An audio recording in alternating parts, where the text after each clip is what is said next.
Our next lesson is about reaction paper and forms of opinions based on facts. A reaction paper is a type of writing where you express your thoughts and feelings about a text, event, or issue. It goes beyond just sharing opinions, it also explains why you feel that way, using facts, examples, or evidence to support your views. In writing a reaction paper, it's important to form opinions that are based on facts, not just personal feelings. This shows critical thinking and helps make your response more credible, logical, and well oriented. Reaction paper is a form of paper writing in which the writer expresses his opinions about what has been read and seen.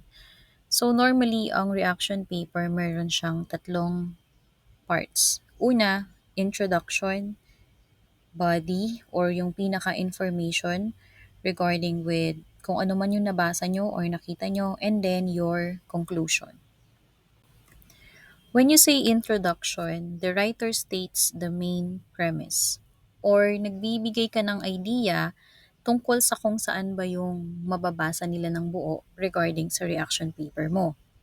Second, yung body. Ito na yung nilalaman. So, expressing ideas regarding what is your topic all about.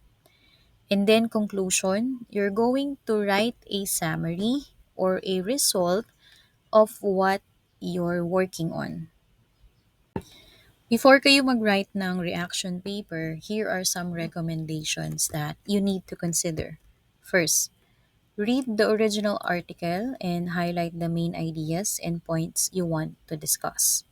Second, describe your point of view and back it with additional information if needed.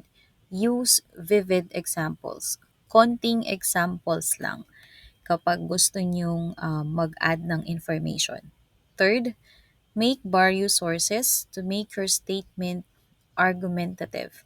So, mag-a-add kayo ng iba pang information coming from different sources or pwedeng different writer din. And then four, don't give a summary of an article. Fifth, perform personal opinion, not an overview. Magkaiba kasi yon. So, your personal opinion, sasabihin mo kung ano bang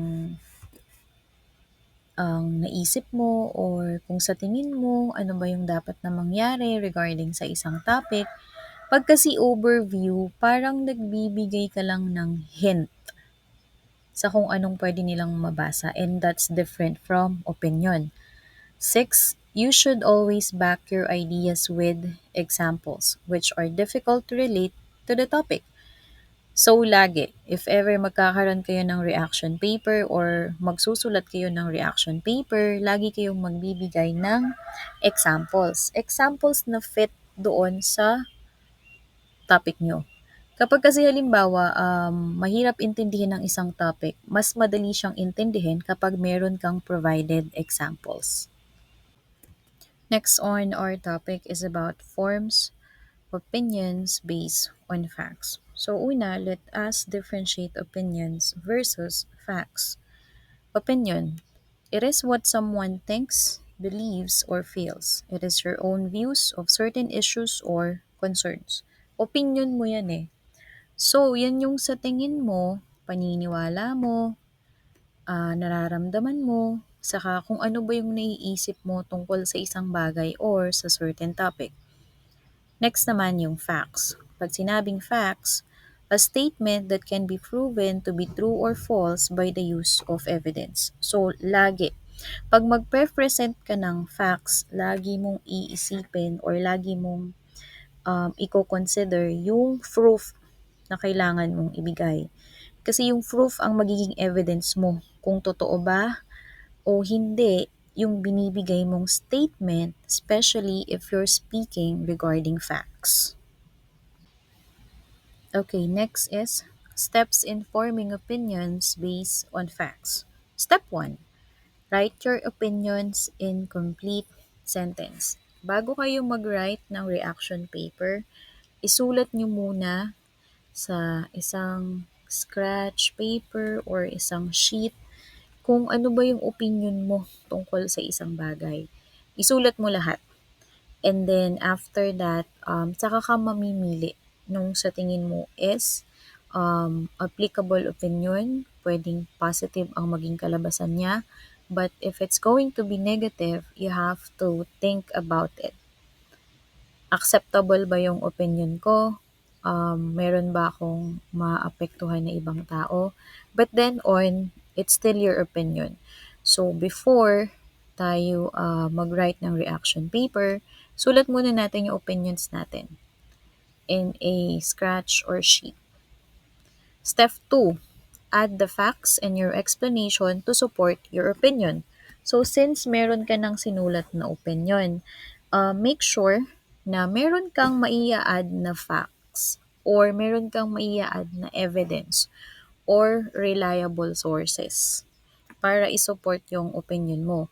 Normally naman, if you're writing opinion, 'di ba nanggagaling naman yan talaga madalas sa point of view ng ibang tao or possibly nangyayari yan sa kung ano man yung nabasa mo or napanood mo. Doon kasi nabubuo yung opinions mo.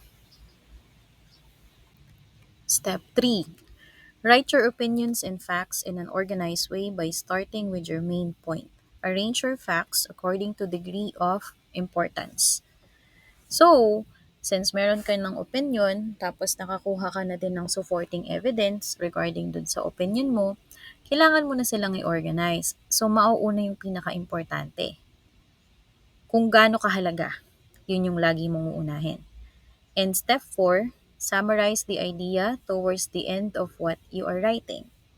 So halimbawa, nasulat mo na lahat ng opinions and facts na nag-gathered mo, isa-summarize mo na yung pinaka-main idea sa kung ano ba yung pinaka-topic mo or kung ano yung sinusulat mo na reaction paper.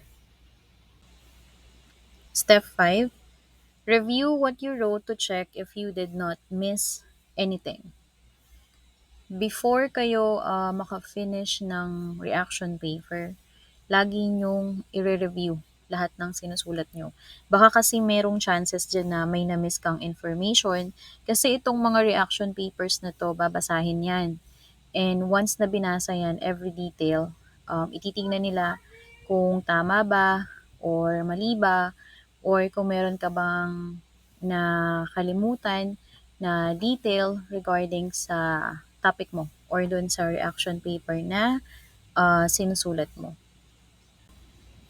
That's the end of your lesson for reaction paper and forming opinions based on facts. I'll see you again on your next lesson.